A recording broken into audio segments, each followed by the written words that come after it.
It started with a box. A plain cardboard box sitting on the passenger seat of my car. Inside were the keys to our new home, the closing documents, and a single bottle of cheap champagne wrapped in tissue paper. I'd planned to pop it when I told her the news, our news. I thought it would be a moment she'd never forget. Turns out I was right, but not for the reason I imagined. We had been saving for nearly 5 years. Every overtime shift, every skipped vacation, every argument about takeout or budget apps, it was all for this. A 2-story fixer-upper just outside Portland, paint chipped but ours. I spent weeks choosing it, obsessing over her favorite kind of kitchen counter and whether the backyard got enough sun for the garden she always dreamed of. It was going to be a surprise. A good one. That morning, I remember waking up alone. She'd already left for a meeting downtown. She did that a lot lately. Business lunches, overnight trips, late-night calls with accounts. And I gave her space. Trust. Love. Everything. God, I was blind. I picked up coffee on my way to her office. A cappuccino for her, just the way she liked it. It was meant to be a symbol. Look what we did. Look how far we've come. I never made it inside. Her assistant said she wasn't in. Hadn't been all morning. Might be working remotely today, she offered with a shrug. That wasn't like Julia. She was always meticulous, always where she said she'd be. I felt a knot tighten in my chest, but I brushed it off. Maybe she just forgot to tell me. Maybe her meeting ran long. I decided I'd wait at home. Except, I didn't go home. I went to the new house. I parked out front, staring at the crooked porch and the cracked windows, imagining the life we were about to build. And that's when my phone buzzed. A message from a number I didn't recognize. She just went inside. He's already there. At first, I thought it was a mistake. A wrong number. But then a second text came through. Unit 4B, 247, Graham Street. You might want to see this for yourself. 247, Graham Street. I didn't even have to think. I drove like a man possessed. It was only 15 minutes away, across the river, but every light turned red. My fingers dug into the steering wheel. My mind raced with explanations. Her friend's apartment? An emergency meeting? But even as I reached the building, deep down, I knew. It was a tired brick building with faded numbers and cracked stairs. No cameras. No concierge. Just the sound of a humming AC unit somewhere above. I climbed slowly, one step at a time, the champagne bottle still in the box, forgotten. Unit 4B. The hallway smelled like old carpet and lemon cleaner. I stood in front of the door, my heart punching against my ribs. I didn't knock. I didn't have to. The door wasn't fully closed. Just slightly ajar, enough to catch a glimpse inside. And that's when I saw it. She was laughing. Laughing like she used to with me. But not at me. Not because of me. Not with me. She sat on the edge of a couch, barefoot, wine glass in hand, her blouse unbuttoned just enough to answer every question I hadn't dared ask. And beside her, a man, younger than me, shirtless, confident, too comfortable in what was supposed to be our future. He leaned in, kissed her shoulder, whispered something that made her laugh again. And she let him. She let him like it was normal. Like I didn't exist. Like the keys in my pocket weren't supposed to unlock our life together. My mouth went dry. I didn't move. I didn't cry. I didn't storm in. I just stood there frozen, watching the truth melt everything we'd built like wax. And then she looked up. She saw me. For a moment, she didn't react. Her smile didn't drop. She didn't jump. She just stared, almost like she knew I'd come. Her eyes locked onto mine through the half-open door. Not a flinch. Not even a blink. She didn't rush to cover herself. She didn't gasp or stammer or act like she'd been caught. No, she just looked at me like I'd arrived 5 minutes late to a conversation I was never invited to. I didn't speak. She didn't either. The man next to her turned slowly, sensing something shift in the air. When he saw me, just a guy in a button-down shirt holding a cardboard box, he didn't say a word. He just stood up and quietly walked into another room, like it was routine. Like this happened all the time. And maybe it did. Julia finally stood. She set the wine glass down on the coffee table, straightened her blouse, and walked toward the door. I was going to tell you, she said. That was her first sentence. Not I'm sorry. Not it's not what it looks like. Just I was going to tell you. I wanted to laugh. Or scream. Or shake her and ask, tell me what, Julia? that our marriage was over, that I had been pouring my life into something she already stepped out of months ago. But all I could manage was how long. She hesitated. A while. I stepped back. She followed. Let's talk, she said. Please. Not here. I shook my head. I bought us a house. That stopped her. For a second, her face broke. Just for a second. You what? I closed this morning, I said. Signed everything. Got the keys. I was going to take you there. Surprise you. Show you what I've been working for. She stared at the floor. Her hand went to her mouth, and I saw her chin tremble. But still no apology. Just more silence. I turned to leave. I walked down those narrow stairs, back into the light of day, and she didn't follow. She let me go. I drove. Nowhere in particular. The box was still beside me. The champagne clinked softly every time I made a sharp turn. The keys? Useless now. Symbols of a future that never existed. I don't know how long I drove, but I ended up parked outside a gas station. Just sitting. I finally called someone. My brother, Evan. He picked up on the second ring. What's up? You home? Yeah. Everything okay? No. I couldn't say anything else. He didn't press. Just told me to come over. When I got there, he didn't ask questions. Just sat me down, handed me a beer, and waited. I stared at the floor for a long time before I finally said it. She's seeing someone else. He let out a breath and leaned back. I had a feeling that hit me harder than I expected. You knew. Not new, he said. But you changed. She changed. Last time we had dinner, she didn't even sit next to you. Talked more to her phone than to you. I didn't want to jump to conclusions. Maybe you should have. Maybe you should have. That one landed. But he wasn't wrong.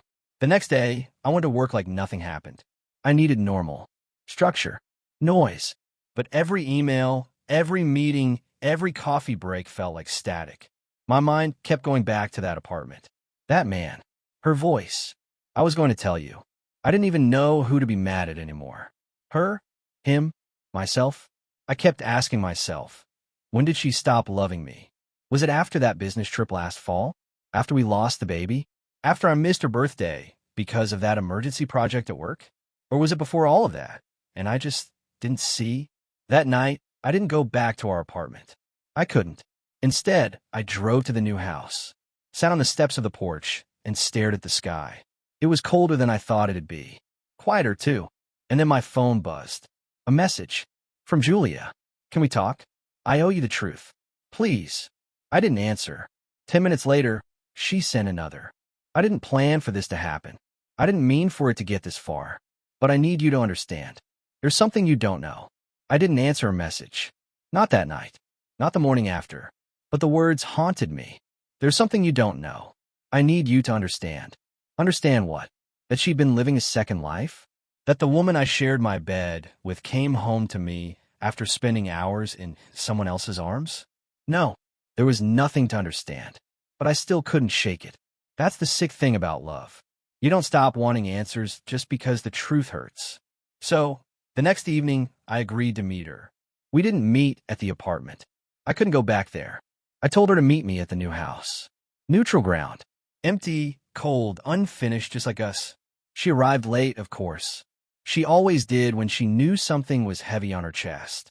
She stepped out of her car slowly, her face pale, her hair pulled back the way she always did when she was nervous.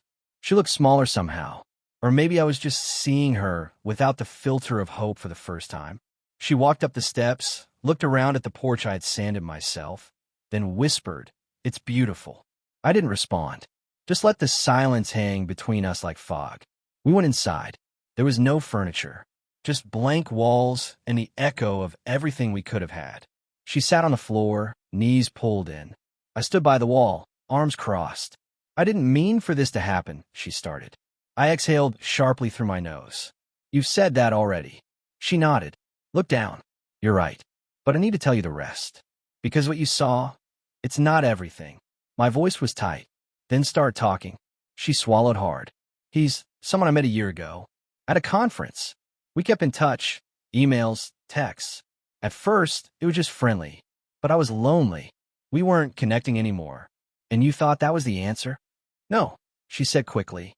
"I didn't think anything. I just let happen. One small decision after another. and before I knew it, I was somewhere I didn't recognize. I turned away. I know I should have told you sooner, she continued. But there's something else you don't know. That got my attention.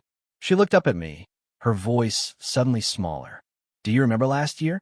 When I was in Seattle for work. I nodded stiffly. There was no work trip. I didn't react. She went on.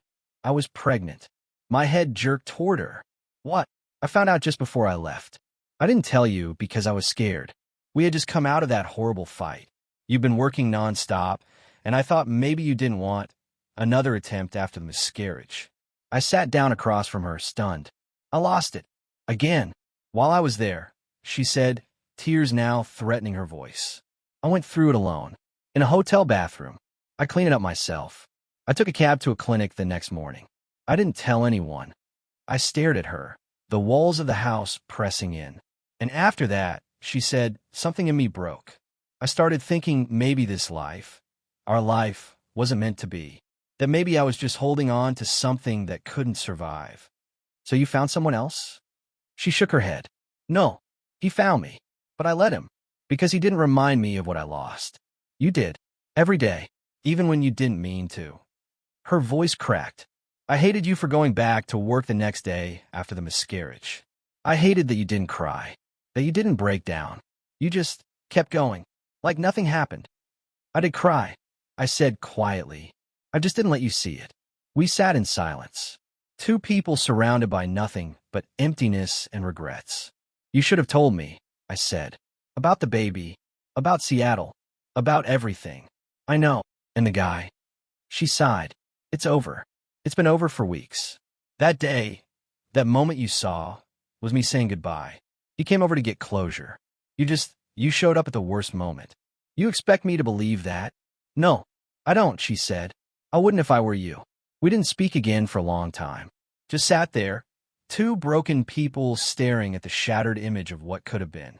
Then she said something I didn't expect. Do you hate me? I looked at her. She looked so small, so real. Not the version of her I'd built in my head. Just her. Flawed. Hurt. Scared. I don't know yet, I said. And that was the truth. When she left, she didn't ask to come back. She just whispered, thank you for listening, and walked to her car. I stood on the porch and watched her drive away. The night felt colder than before, like the world had shifted slightly off its axis.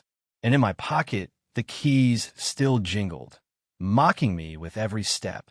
The house sat quiet after she left. No critics, no traffic outside, just the hum of electricity through empty walls and the sound of my breath. I stayed there that night, on the bare floor. No blanket, no pillow, just me, the ghosts of our plans, and the silence she left behind. I couldn't bring myself to go home, not the apartment, not my brother's couch. I needed this space. I needed to feel the weight of everything I thought we were building, now scattered like shattered glass. She said it was over, that what I saw was closure. But how do you close something that never had clear edges to begin with? The next morning, I walked through the house like it could answer my questions. Room by room. The kitchen, where I imagined her unpacking groceries and humming while she cooked. The living room, where I pictured us wrapped in a blanket watching bad TV. The second bedroom, meant to be a nursery or an office or whatever we needed it to be. Instead, it was all just nothing. Empty space, echoing broken intentions. I found myself staring at the walls, thinking about repainting them. Starting over. Not with her. Not yet. Maybe not ever. Just with me. 2 days passed. Then 3. She didn't text again. She didn't call. It felt like a punishment and a relief at the same time. I went back to work. Everyone could tell something had changed, but no one asked. They just gave me space. Evan checked in, brought over dinner one night, left it without saying much. He always knew when silence spoke louder. And then, out of nowhere, I got a letter. A handwritten envelope in our mailbox at the apartment. No return address. Just my name. My full name. I almost threw it away, assuming it was from her. But the handwriting stopped me. It wasn't hers. Inside was a folded piece of stationery. Short. Just a few lines. You don't know me, but I thought you should know the truth. She wasn't honest with you. She wasn't saying goodbye that day. They were still seeing each other. They had plans. He even thought she might leave you for him.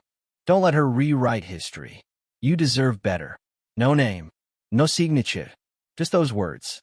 I read it 5 times, and my chest burned hotter with each pass.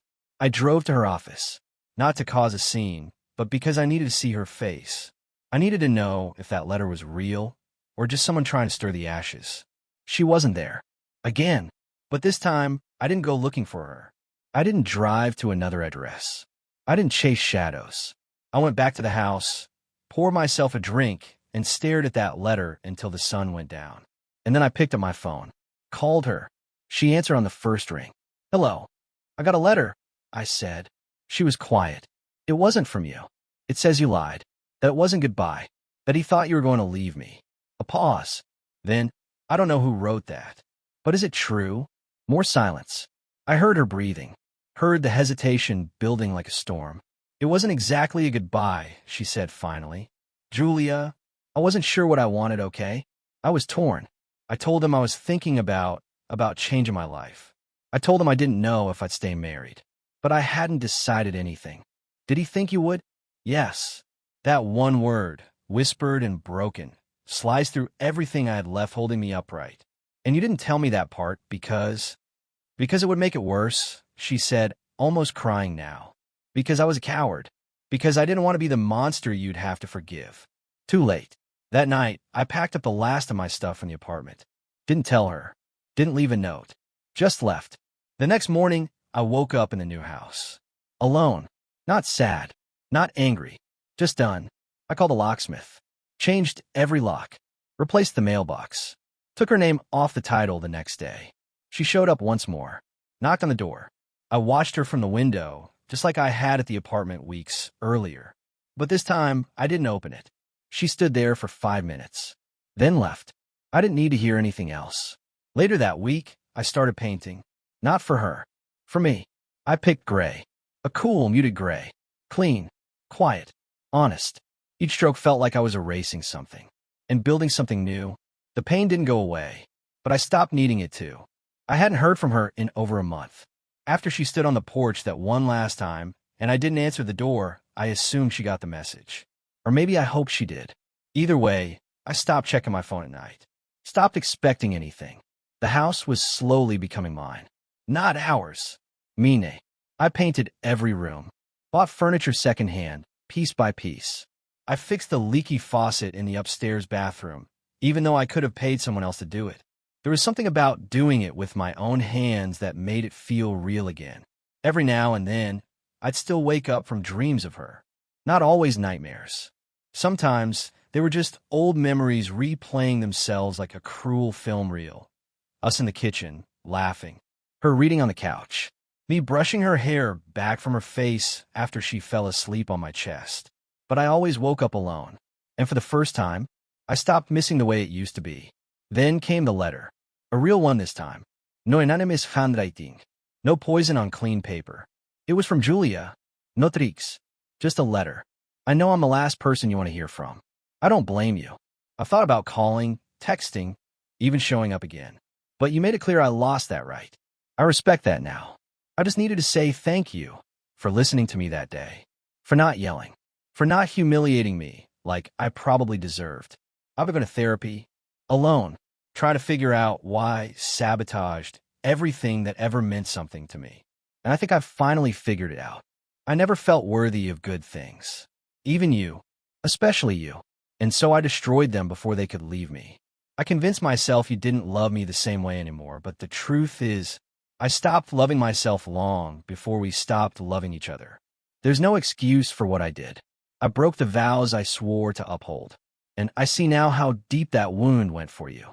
I saw in your eyes that day the look of someone who wasn't just betrayed, but who had a future stolen from him. I just wanted you to know I never stopped loving you, even when I was too broken to act like it. I'm not asking for anything. Not forgiveness. Not a second chance. Just peace. For both of us. It wasn't a bombshell. It wasn't full of drama. It was just raw and strangely kind. And for the first time in a long time, I didn't feel that burning inside me when I thought about her. I didn't feel hate. Just stillness. Weeks passed. Spring started to thaw out the gray cold. Neighbors began to wave at me more. The local coffee shop started remembering my name. I planted new flowers in the backyard, right where I once imagined she'd grow herbs and tomatoes. But they were my flowers now. I was finally building a life that didn't include her shadow at every corner. Then one morning, I saw her again. By accident. At the park, near the bookstore. She was walking slowly, holding a paper cup in both hands like it was her anchor. Her hair was shorter. She looked older somehow, but lighter. Like the weight she used to carry had shifted. I thought she saw me, but she didn't. She kept walking, and I let her. That night, I opened the drawer where I'd kept all the old photos, notes, anniversary cards. And I threw them out, not in anger, in peace. Because finally, I didn't need them anymore. But just as I began to close the chapter, the past came knocking again. A voicemail from an unfamiliar number. It was short, shaky. Hello. I don't know if this is still your number. This is Sarah. I'm Julia's sister. I don't know how to say this, but can you call me back? It's important. It's about Julia. Please. It's urgent. I listened to the voicemail 3 times before I called back. Sarah answered on the first ring. Her voice was tight, like she'd been crying. Thank you for calling, she said quickly. I know this is weird, and maybe you didn't want to hear from us again, but is she okay? I asked, cutting through the fog. A pause. No, not really. Those 3 words hit like ice water. She told me Julia had collapsed 2 nights earlier, at a small bookstore event of all places. Stress, malnutrition, exhaustion, everything she'd been burying had finally caught up with her. She'd been pushing herself hard in therapy, apparently working 2 jobs to afford everything after moving out on her own. She's stable now, Sarah said. But she asked for you. I didn't know what to say. I stood in the kitchen, staring at the steam rising from my untouched coffee cup, feeling like the ground had just shifted again. Where is she? St. Vincent's. Room 204. I didn't answer. She didn't push. She just said, whether you come or not. She wanted me to tell you thank you for giving her the chance to start over, even if it meant starting alone. I didn't go right away. I cleaned the house instead. Vacuumed. Took out the trash. Watered the flowers. Then I stood in front of the mirror, shaved, put on a clean shirt, and drove. I didn't know if I was going for her or for me. The hospital smelled like bleach and tiredness. I checked in, gave my name, and the nurse gave me a small smile like she knew the story without needing details. Room 204. She was asleep when I walked in. Thinner, paler, but somehow peaceful. There were flowers by the window and a half-read book on the side table. Her journal sat on her lap, open, pen still resting on the page. I sat down beside her quietly, watched her breathe. So many things I wanted to say, but the first one I whispered was, I'm here. Her eyes fluttered open. For a second, she just looked at me like she wasn't sure if I was real. Then she gave the smallest smile. You came. Yeah. I wasn't sure if you would. Neither was I. She laughed once, soft, dry. I deserve that. We sat in silence for a while. It wasn't heavy, just honest. I'm not dying, she said finally, trying to sound lighter than the air in the room. I know. I don't expect anything. I know that too. But I'm glad you're here. That time, I didn't answer. I just reached out and held her hand. The next few weeks were slow. She recovered, little by little. We didn't jump into anything. No declarations. No grand gestures. We talked, walked around the hospital garden, read books in silence. And then one day, she was discharged. She didn't ask to come home with me, and I didn't invite her, but I gave her a ride. We sat outside her small rented studio, the engine humming beneath us. Thank you, she said. For what? For not giving up on the version of me that wanted to be better, even when I didn't see her anymore. I didn't do anything. Yes, you did, she said. You left. That gave me the space to stop lying, to myself and to everyone else. That saved me in its own way. And for the first time, I believed her. Months passed. We didn't become a couple again overnight. We didn't move back in. Didn't start where we left off. We started over. Coffee now and then. Conversations that didn't hide behind pleasantries. One Sunday, I invited her to the house. She stood in the doorway like it was sacred ground. She looked around, noticing everything. You changed the paint. Yeah, it suits you. I smiled. You want to see the garden? She nodded. We walked out back. The sun was setting. The air was warm. And for the first time, in a long time, she looked at peace. We didn't erase the past. We didn't pretend it didn't happen. But we built something new. From the ruins. Something quieter, stronger, more human. A kind of love that doesn't need promises. Just truth. Broken heart, key, final line. I want to tell her about our new house. But what I found that day left me shattered. Still, that house became my home. Because in the end, I didn't just find heartbreak. I found myself. And from that wreckage, I learned to live again.